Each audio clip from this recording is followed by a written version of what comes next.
Calma. Calma, on joue demain.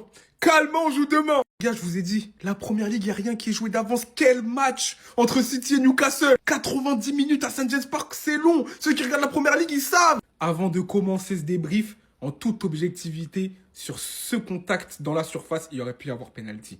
Même si moi, j'aime pas ce genre de penalty parce qu'il avait déjà fini son geste, il avait déjà tiré. Là, pour moi, ça se siffle. Voilà. Mais on n'a pas parlé sur le but de Liverpool. On parlera pas là. Non, je m'en fous en fait. Lui, c'est notre héros.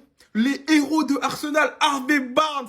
T'inquiète pas, on va te recruter. Non, on va te recruter. Parce que le match qui nous a pondu aujourd'hui, c'est trop fort. Et les gens qui regardent la première, ils savent aussi qu'il est trop fort. Doublé. Il a éteint City quasiment à lui tout seul. Aujourd'hui, on s'est rendu compte de quelque chose aussi de criant à Manchester City. Quand Haaland n'est pas en forme, quand il ne marque pas, c'est compliqué de marquer derrière pour Manchester City. Parce que Foden, Cherki et Bernardo Silva, ils ont tous tenté leur chance. Mais c'était en vain. Il a été muselé par la défense de Newcastle, notamment Malik Thiaw qui fait encore un match de fou. Et on a vu que City était dans difficulté et encore pire. Heureusement que dans les buts, il y avait Didio Prime. Parce que sans lui, je pense qu'il y avait peut-être 3-4-1 pour Newcastle. Même si City aussi s'est créé de quelques belles occasions. Mais il a été impérial. Sauf il n'est pas bon dans les duels aériens, on le connaît. Et là, il a encore créé la panique avec une mauvaise sortie. Au final, c'est Harvey Barnes qui en profite pour sceller la victoire de Newcastle. Même si Ruben Dias avait remis les siens, voilà, à un partout, ça n'a pas suffi pour Manchester City malgré le but de Ruben Dias.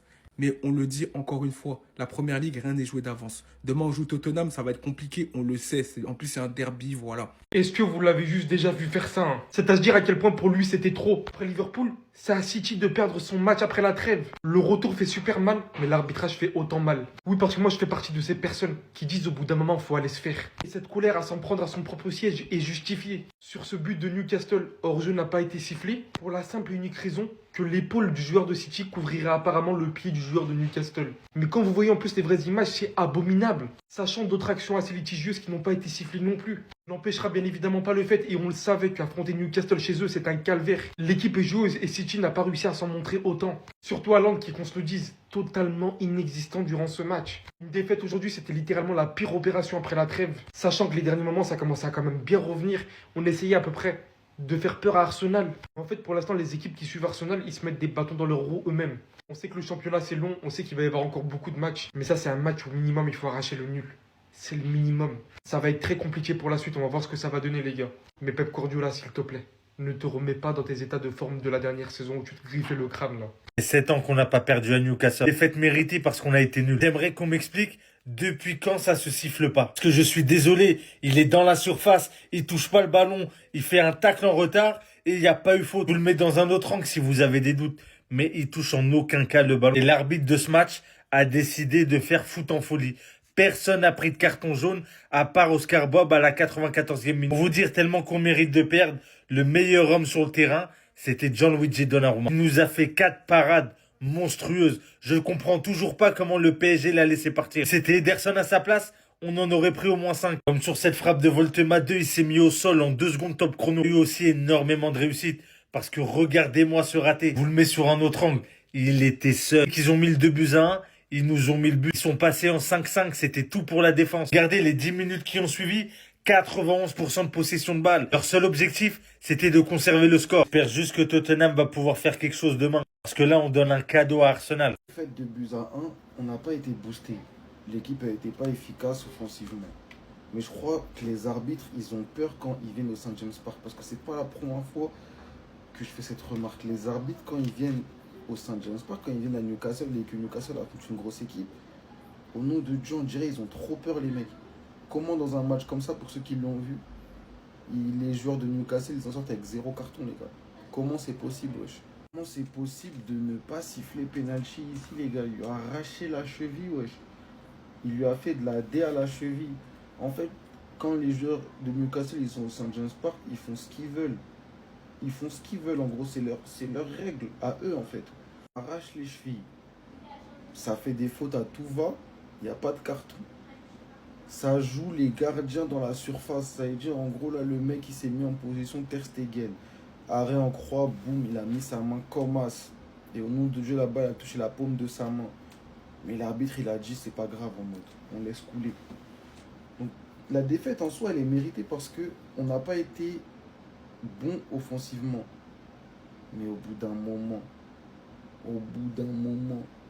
les arbitres, s'il vous plaît, faites bien votre boulot. Nous, on est là, on est malade, on regarde les matchs, on est malade. Il fait froid dehors, les arbitres, ils font mal leur job. Comment vous voulez qu'on avance? Foden, comment tu rates ça? Comment le ballon ne finit pas au fond des filets? Par pitié, regardez ce qu'il a raté. Je vous dis les gars, ce joueur c'est tout ou rien. Il peut passer d'un match de dingue où il va être exceptionnel à la disaster class de l'année. Aujourd'hui, ces deux mecs-là, ils ont tellement raté devant les cages, les gars. Vas-y, alors, je vais pas trop le blâmer parce que c'est l'un de ses premiers mauvais matchs de la saison. Mais les gars, Foden, l'irrégularité, franchement, je commence à en avoir marre, ça va pas. On va pas se mentir, les gars. Foden et Cherki ensemble dans le milieu de terrain, c'est juste pas possible. Les deux mecs ne veulent pas jouer ensemble dans le milieu. Ils ne sont juste pas compatibles. Et aujourd'hui, on l'a vu aujourd'hui, les deux ont été ignobles. C'est pas les deux seuls dans le milieu à avoir été mauvais, hein. Parce que même le grand Nico Gonzalez n'a pas fait un grand match. Le match d'aujourd'hui m'a fait réaliser à quel point on a besoin du retour de Rodri parce que certes Nico Gonzalez c'est très fort mais face à une équipe comme Newcastle qui met un pressing aussi intense comme ça, Nico Gonzalez c'est trop limité techniquement pour s'en sortir. Aujourd'hui on l'a bien vu, il a vraiment été mis en difficulté dans ce match. Évidemment vous vous en doutez, les Bernardo Silva, les Reinders sur la continuité de la saison c'était toujours aussi mauvais. Je veux aussi parler des changements mais ça j'en parlerai dans ma prochaine vidéo parce que j'ai pas mal de choses à dire sur ce sujet là, hein. Pep Guardiola, tu vas voir la vidéo d'après. Les seuls points positifs de ce match pour moi, c'est Jérémy Doku qui malgré qu'il ait pas fait son meilleur match cette saison, a quand même été l'un des seuls à proposer des choses offensivement. Ruben Dias, le patron de la défense, c'est lui qui va marquer le but de l'égalisation, même si on se reprend un but juste après. Et même toute la défense de la globalité a été bonne. Aurélie et Nunez ont aussi fait un gros match. Et évidemment, Gianluigi Donnarumma, sans lui les gars, ça aurait été 3-0 à la mi-temps. Franchement, faut se le dire, il a fait un match de porc. Mais bon, il a beau faire tous les arrêts qu'il veut, quand nos attaquants, c'est des assassins devant les cages et qui ratent tout et n'importe quoi. Et ben on perd le match, évidemment. Savigno, casse-toi! Savigno, casse-toi de mon club! J'en peux plus de ce mec! Tottenham, je vous en conjure, revenez en janvier pour le dossier Savigno, carrément, on vous le donne. Ça y est, on vous fait même pas de prix, rien, non, on vous le donne. Cadeau, mais débarrassez-nous de ce mec. Il est nul, les gars, il est tellement nul, les gars, j'en peux plus. À chaque fois qu'il rentre sur le terrain, je souffle automatiquement tellement je sais que je vais passer un désagréable moment. C'est pour ça qu'aujourd'hui la défaite elle est aussi à cause de toi, monsieur Pep Guardiola. Oui, parce qu'au bout d'un moment t'as Doku qui est globalement notre meilleur attaquant sur le terrain et tu le fais sortir alors qu'on perd pour faire rentrer Savigno alors que Savigno ne marque jamais et Savigno n'a jamais changé un match et c'était forcément pas aujourd'hui face à Newcastle que ça allait arriver. Et en plus de ça tu fais rentrer qui d'autre? Oscar Bob. Non mais je suis désolé, hein, ce mec il a beau avoir un talent de ouf, tant qu'il saura pas l'exploiter, il ne doit pas jouer. Renvoyez-le avec les U21 là. À part les petits matchs de FA Cup, je ne vois pas un match où ce mec peut être utile. Et pourtant, je l'adore, hein. Il a trop de talent. Mais il n'y arrive pas. C'est factuel. Il n'y arrive pas. Pourtant, Guardiola se dit, vas-y, je vais le faire rentrer face à Newcastle. Alors qu'on perd. L'idée du siècle, tiens.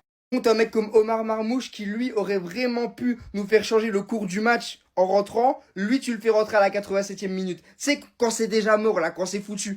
Foden en plus. Alors que ce mec a littéralement fait un match médiocre, il a dû attendre la 87e minute pour sortir. Mais par contre, Doku, qui est le meilleur attaquant, tu le fais sortir bien plus tôt. Franchement, ça n'a aucun sens. Rajoute à ça l'arbitrage absolument médiocre, hein, parce qu'au bout d'un moment, me dire que là, il n'y a pas pénalty, faut aller se faire foutre. Ah, voilà, je le dis. Et même le but du 2-1 de Newcastle qui a été accordé, qui était soi-disant pas hors jeu, franchement, je suis pas sûr. Hein. Bref, en tout cas, avec cette défaite, on s'éloigne de plus en plus de la course au titre et franchement, je suis dégoûté.